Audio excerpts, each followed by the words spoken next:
For the moments that matter, choose Curad Naturals. Infused with aloe vera and vitamin E, Curad Naturals bandages protect your unexpected scrapes, cuts, and burns while also moisturizing your skin. Find deeper relief with natural ingredients you can trust to start the healing. When life's surprises call for the best, choose Curad, a deeper level of care.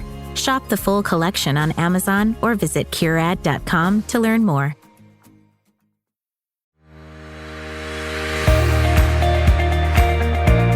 Welcome to Beginnings and Breakthroughs. This is where I celebrate and coach people just like you who are on a mission to heal their metabolisms, feel better fast, and live their best lives. We will be walking through what's worked for them and what they've discovered on their journeys, and then I'll coach them on their next best steps. And if you're interested in being a guest, stay tuned and I'll be sharing how you can join me too. All right, I will be right back with our awesome guest.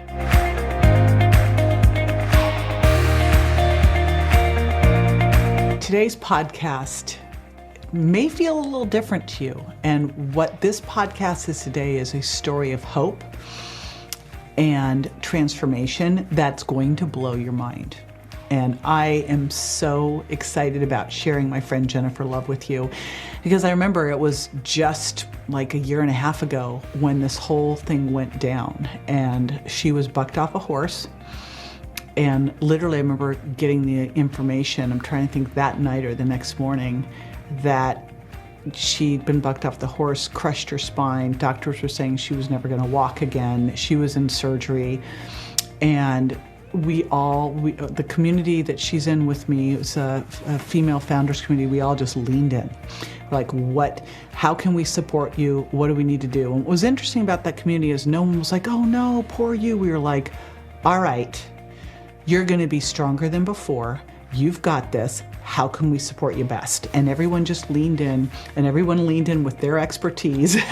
And more importantly, Jennifer took this as the opportunity to, really look at how did this happen for me and what can I do here? And you're going to hear a story of someone who has so much tenacity and resilience and took this, and you're going to be blown away at what has happened in 18 months, because it's like nothing you've ever heard before. It's literally like a complete miracle. And these are the things that she did to get there are things that we can all do, and that's what's most exciting about it. So I'm going to tell you just a little bit about my friend Jennifer Love, and then I'm going to let the story tell itself from her mouth. She's the CEO of the Living Wealthy Institute, and she's on a mission to help world leaders become emotionally and financially liberated by upgrading their human mastery. She reveres nature, is all about rituals. She's an alchemist who makes lots of tinctures and natural perfumes. She also loves dark chocolate and a good cup of tea. I will tell you, she made us dark chocolate martinis that were out of this world, and she makes the most beautiful perfume blends. Like, she's just quite special. And she lives in Santa Barbara, California with her sweetheart John, her fur baby Maggie, and an adored garden of plants. And I am so excited to introduce the amazing, super special Jennifer Love to you. So I will be right back with her in this super inspiring story.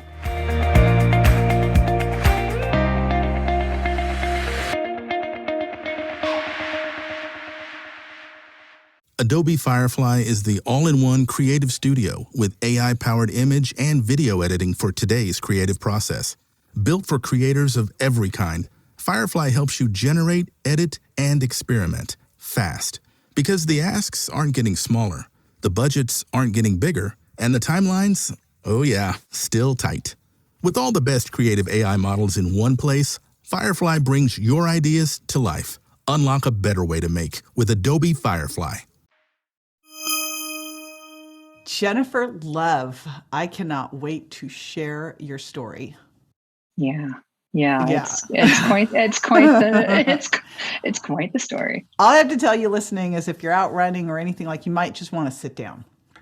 And this is such a crazy story. And I still remember, and I was just asking you the date before we started, because I was like, it was like a year and a half ago. And all of a sudden we get this text, I think it was in the WhatsApp group, that you'd been in this horrible accident, got thrown off a horse, and you were in surgery, and we were like, what are you talking about? So take us back to that day, and then we will walk through the miracle upon miracle upon miracles that have happened since, what you've made happen all along the way. Yeah, well, it was Friday, May 7th, 2021. It was around 5 o'clock p.m.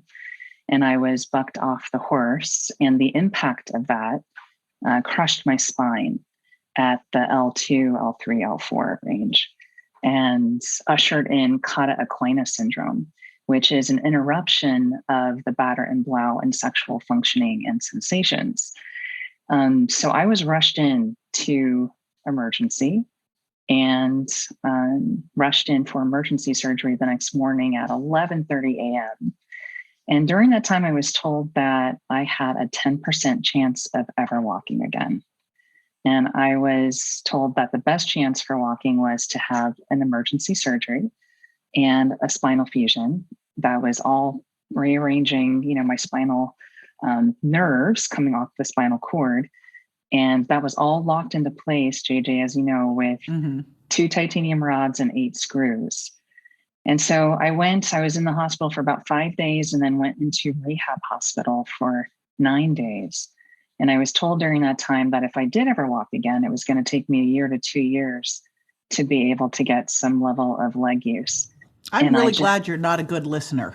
and I just said, this is not how that's going down for me, guys.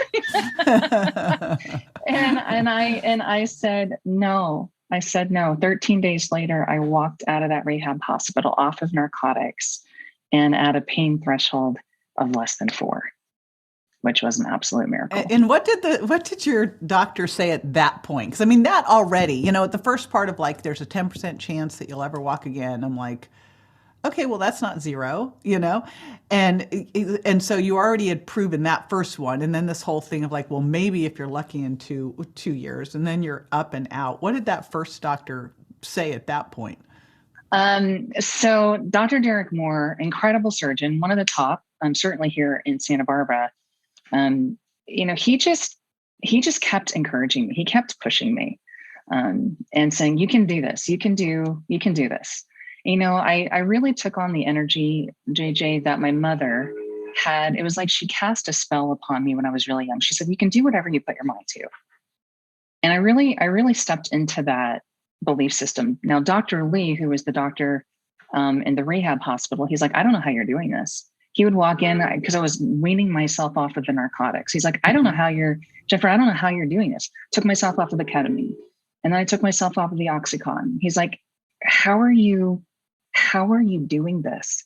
And I said, I decided, and I'm holding the belief, and I'm choosing my reality, and I'm gathering the support system, and I'm setting clear intentions, and I'm giving my intentions 100% of my attention. And did that make sense to him? No. Like I call he didn't this care. The science woo, it's like, but there's so much science now to back all this up. Yes. And then living proof like you. All right. So you told him all that, and he kind of probably thought, okay, well, she's crazy, but keep going. Yeah. Yeah. And, I remember the first day that I had been transferred from the hospital to the rehab hospital. It's day 6. The nurse is going to roll me in to have my first shower. And I can't lift my arms up. I can't put them out in front of me to hug anyone. I can barely stand. And they're asking me what I want to wear. And I'm sitting there in that moment, and I'm like, I have a decision to make. I can either be like, this totally sucks. I wish this didn't happen. That's one choice. And everyone in my life would have been like, yeah, this totally sucks, Jennifer. We're so sorry. Or I could be like, I always wondered what it'd be like to have lady maids in Downton Abbey that trust me. Let's do that. And I'm like, I choose option B. And so I just sat back and began to let myself receive. I let myself, what I mean by I gave myself 100% attention, I mean that I allowed myself to feel. I allowed myself to feel all of it, all the sensations, all the pain, all the emotions. I had some epic cries. No, by a 100% attention, I mean, I listened. I listened to what those sensations and emotions were telling me. I listened to what my body was communicating. I listened to all that fear. And then I said, wait a minute. I do this that's happening for me, not to me. I took myself out of being in victim and put myself into the creation of what I wanted to live into. And that meant that I had to let go. I had to let go of everything that was holding on to a belief of this is not possible. And absolutely 100% stand in the power of I'm creating and I'm taking 100% responsibility for the creation of this happening for me in my life. And that's what I did. I gave it everything I had. Every day for 4+ hours, I would be going into rehab to do all the things, right? And I set the intentions. I'm going to be walking out of this rehab hospital off of narcotics at a pain threshold of 4 or less. And I did it. And then I kept setting, that's so specific. setting And that the is an intentions. important thing, right? To Correct. underline is that you can say, this is what I'm going to do, this amount of time, this or something better, this, like very specific. And then you put yourself there, right? And then I put myself there, and then I went all in. And then, I mean, you witnessed me do it. The whole group got to witness me. And I think that was a really important part of this too, for me, JJ, is that I gathered actually a couple of groups of people to witness and hold and support me through it. And it was just even like it was the claiming of this is what I'm going to do. This is what's happening to me. This is my experience. And everyone just being like, oh, holy shit, go Jennifer. You can do this. It was none of it. By the way, I'm thinking of our group specifically, because we were all like, there was no pity party whatsoever in that group. And like when we were texting, it was always like, you got this. This will make you better. You're going to push. There was no one was like, oh gosh, you can totally just sit back now, nope. It was, and I remember looking this going, this, and I'm watching you do it. This is just going to make you so much better in every aspect of your life. Like it just will, because when you go through something like this, you realize that most of the things that people let get them tripped up aren't even going to register on your screen, right? Nope. They're not. Nope. They're a blip. Like they don't. Like nope. When you're faced with you'll never walk again, and you're going to lose all sexual function. You're not going to be able to go to the bathroom without a tube. It's a big thing to look at, and then just go, no, that's not going to be the way. That's not what's happening here. It's not what's happening here, and I'm not going to see myself there.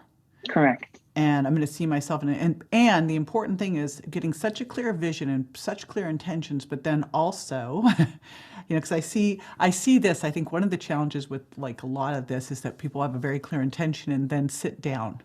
Yes. Yeah. And that's the butt off. That's the and that's what I mean. It's like, set that intention, but then give it 100% of your attention. You've got to go all in on that intention. And that means, I was in rehab 4+ hours a day, giving it all of my attention. I was, letting myself feel all of it. And I went into the emotional aspect of it too. What was this trying to communicate to me? What was I ignoring in my life, in myself, that was like, hello, now that we have your attention, can we do some work on this, please? And I was like, oh, yes, we can. And did. And so really, really going all in on the intention with 100% of my attention is exactly what you're talking about. You've got to activate those rituals. You've got to step into them and really do them, or it will not work. So a couple things that came up when you were saying that. Number one, I had a great mentor early on. First of all, my mom said the same thing to me that your mom said. I was like listening to that going, well, that's really funny. That's my mom awesome. used to have me, when I had to go do things I thought were too hard to do, she goes, you're going to be like the little engine that could. I think I can. I know I can. I think I can. I was like, oh, Mom. But I had another mentor who would always ask this question. And I'm like, it's such a great provocative question. And it is what are you pretending not to know? That once you kind of looked at this and went, okay, this is happening for me, not to me. And then what am I missing? What did I need to see that this is allowing me to see? And was there some big aha that you got out of all of this that you've taken forward? 100% that I am a human being, not a human doing.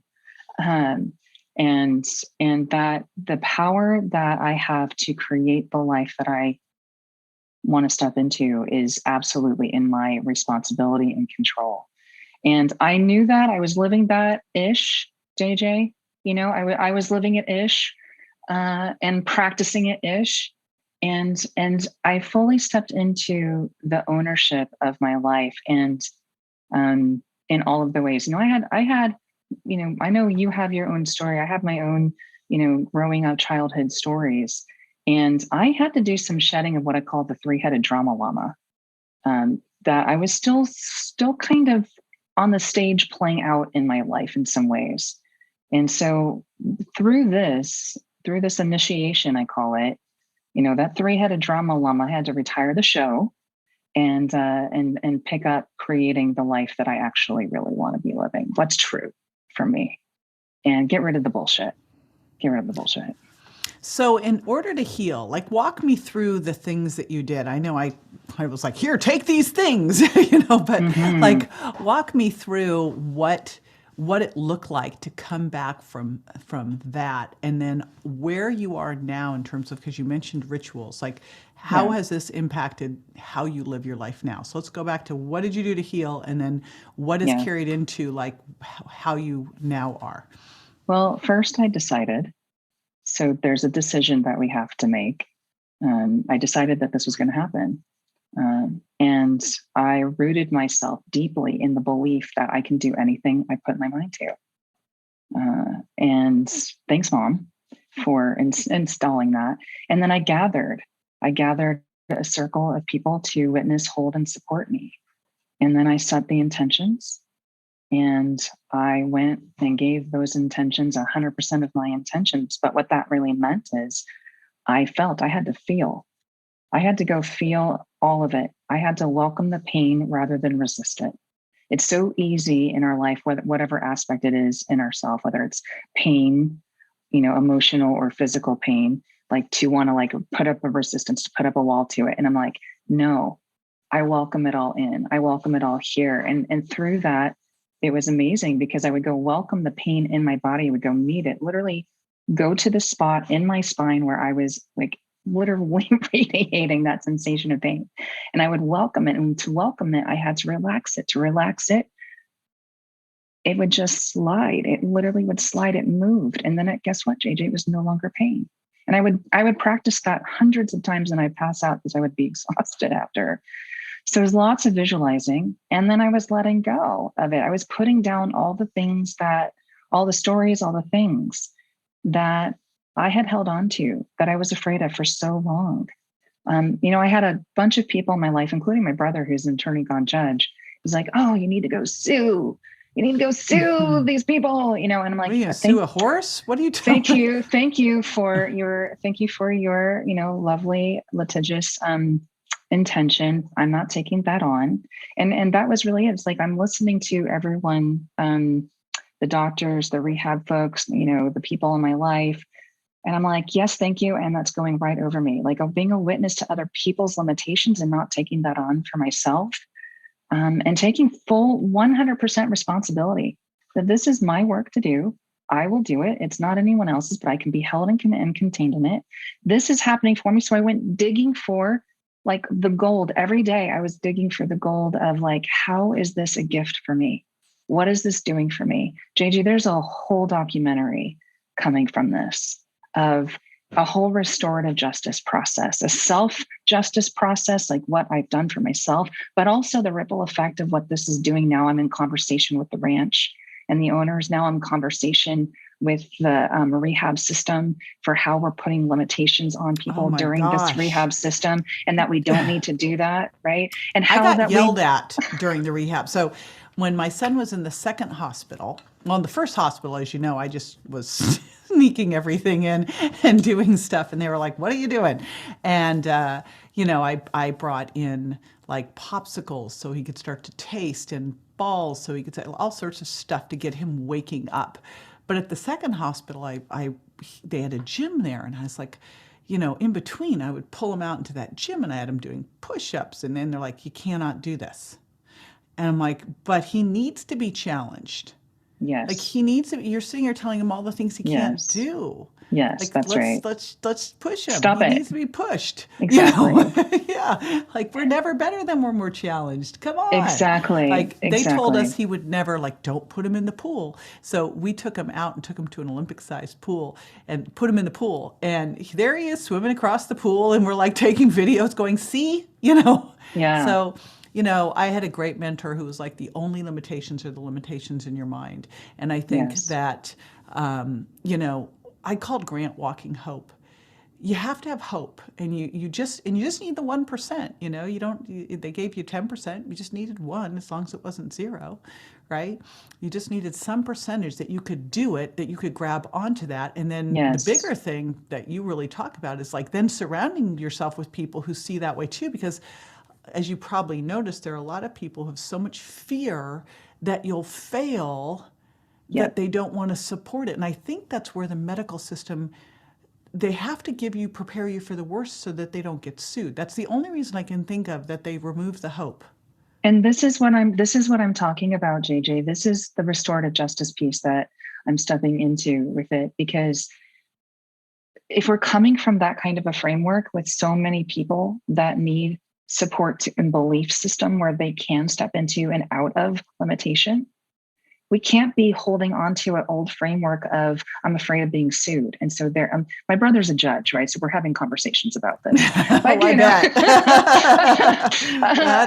I'd love to be a fly in the wall in those conversations. Yeah. And so, this is for me as a money therapist, where it gets into interesting conversation about how we're in a relationship with money. This is a whole nother conversation outside of today. But, we have to come from a different framework inside the system. And I think I can do something to bring and shed some light on that. And so that's what I'm up to right now with this. All right. So back up.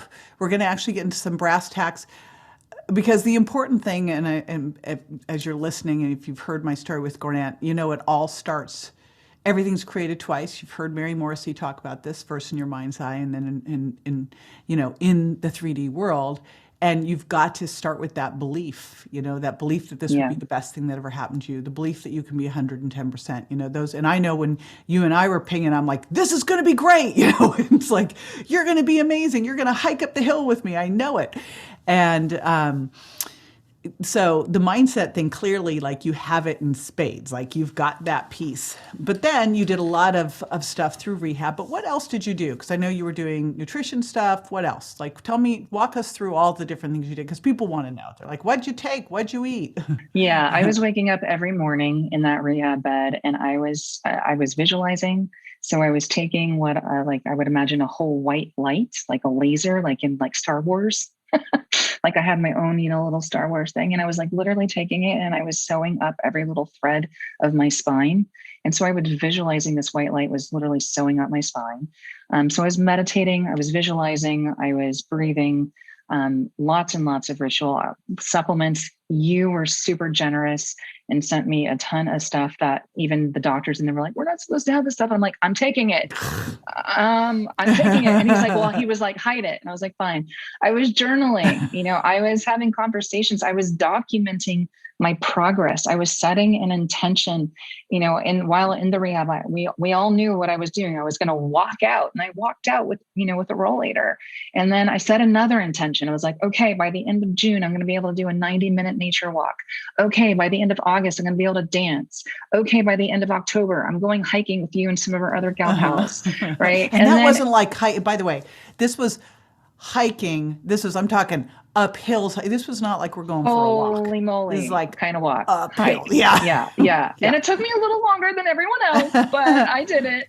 And then I was flying on a trapeze, the week before Thanksgiving. And so I just kept setting all of these intentions and living into them. And I was allowing myself to also be witnessed in it. And I think that's a really big key in it, is being with the witnessing of it, at least for me.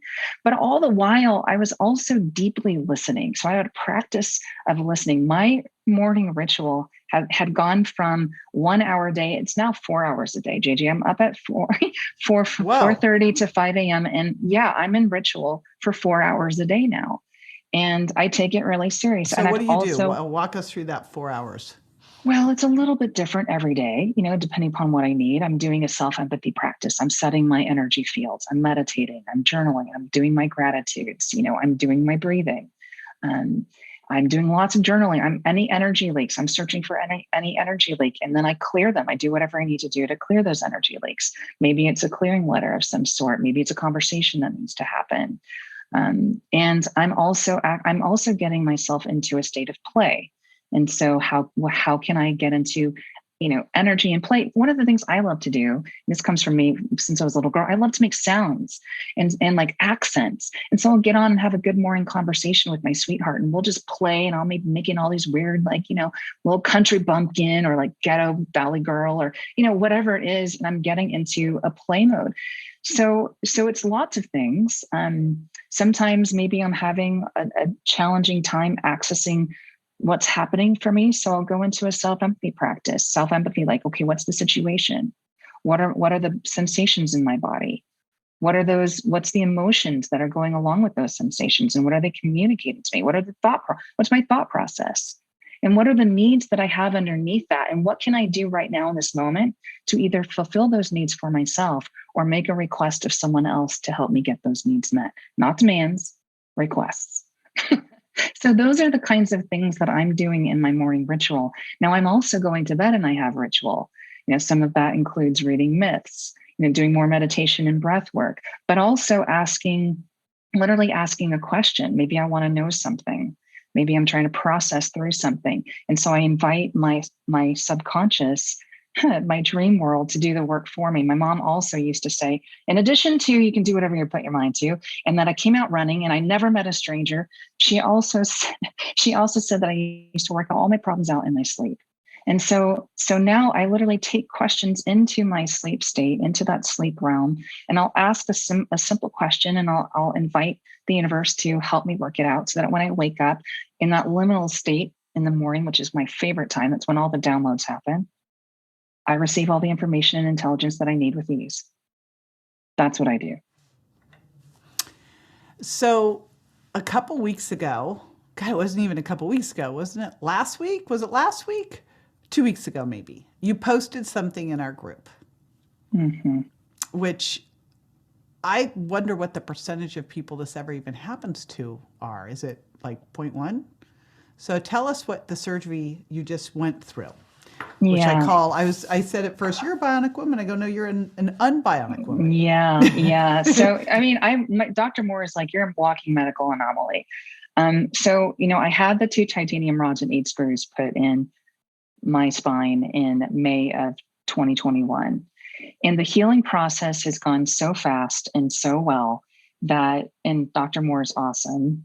Serious props to this man for not only being educated and doing his work on himself, but for also really listening to me and trusting me as his patient in this process. And I give him a serious bow for that. So we've been in communication this whole last year. And I said early spring, Dr. Moore, my body is telling me that this metal is ready to come out. And he's like, all right. So, we went in and we took a look, did a few CT scans. He's like, we need to wait a couple more months. I was like, okay, came back. He's what like, was he looking for? He was looking for the fusion to be set enough that taking out the equipment, my spine would not collapse. Because I've never heard of this happening, ever. Yeah. Like, I never heard of someone getting unfused. Yeah.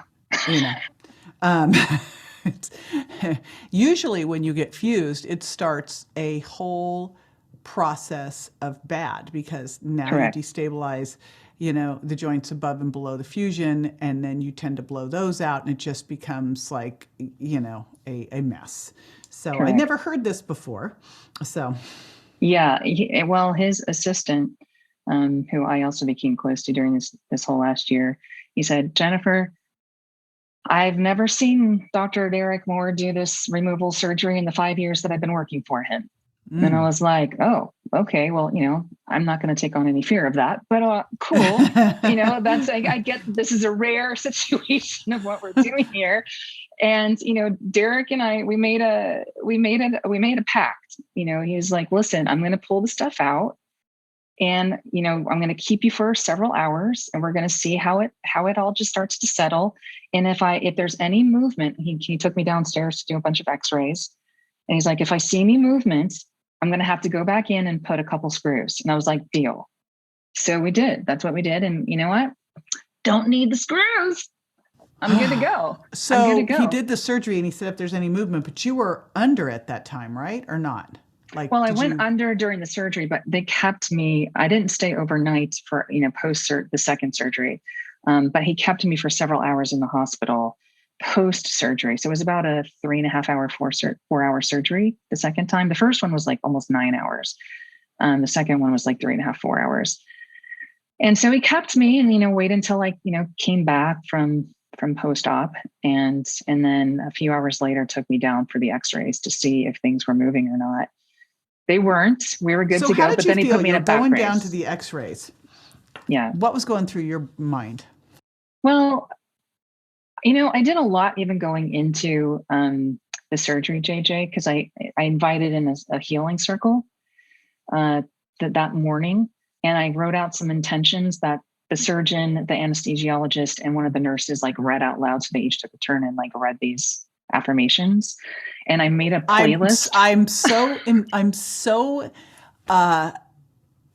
thrilled that this group did this. Oh yeah, they did. They were all in. They were absolutely all in. I made a 4-hour playlist. Get this. I made a 4-hour playlist for the team. They're listening to it.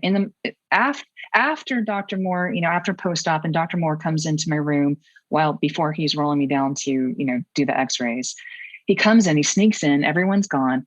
And he's like, I know you're going to get this. He's like, in the middle of the surgery, I'm listening to your playlist. All of a sudden, I have this memory of my best friend who died.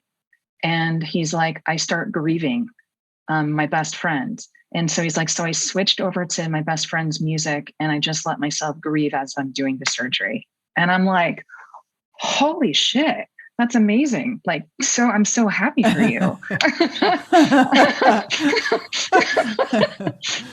Wow. Well, I have been really excited about this past year, as you know, with Grant. And for those of you who don't know, I have a son who at 16 was told that that we had to let him die because he'd been a victim of a hit and run and literally left for dead in the street. And we did not listen. The doctor told us there was a 0.0125% chance, and we're like, not zero. So it's been quite a healing journey back, but it has started, of course, with just that mindset of, this is going to be the best thing that happened to you and for all of us. For you and us, and you're going to be 110%. And what do we need to do? And now, once you've made that decision, what actions do you need to take? And what's been really interesting is starting to do a lot of the Dr. Joe Dispenza work and really seeing how much of this is in our hands, and that, for the medical profession, and those of you listening in the medical profession, you have your protocols, the things you do. Think about if the patient is doing their work too. Exactly. You're the perfect proof of the quantum healing that happens when the patient's seeing themselves there. And then the doctor's doing their piece, and all of a sudden you're like, what the heck just happened here? And you hear it all the time, where it's like, okay, well, just keep doing what you're doing. It's like, well, my dream is that what will start to happen is that doctors will guide their patients into this piece of it.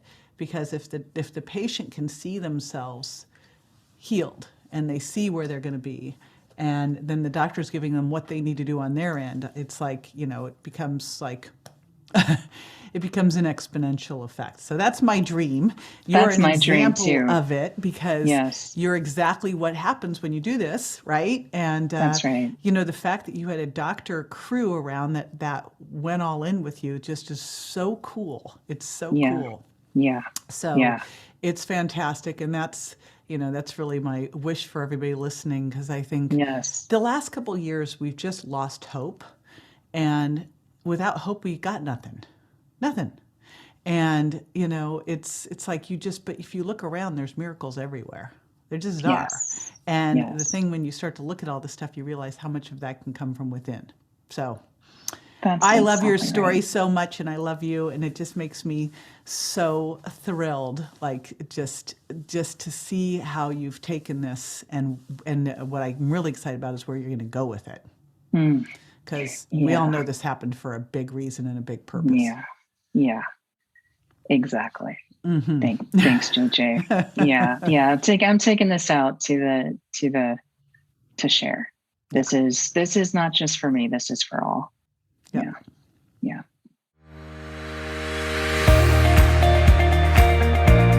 I'm always so inspired by my awesome guests, and I hope you are too. Be sure to subscribe so you don't miss any of these incredible stories and the great tips you can use in your own life. And if you'd like to share your story and get free coaching from me, go to jjvirgin.com/sign up to apply. That's jjvirgin.com/sign up. I'd love to be your next coach.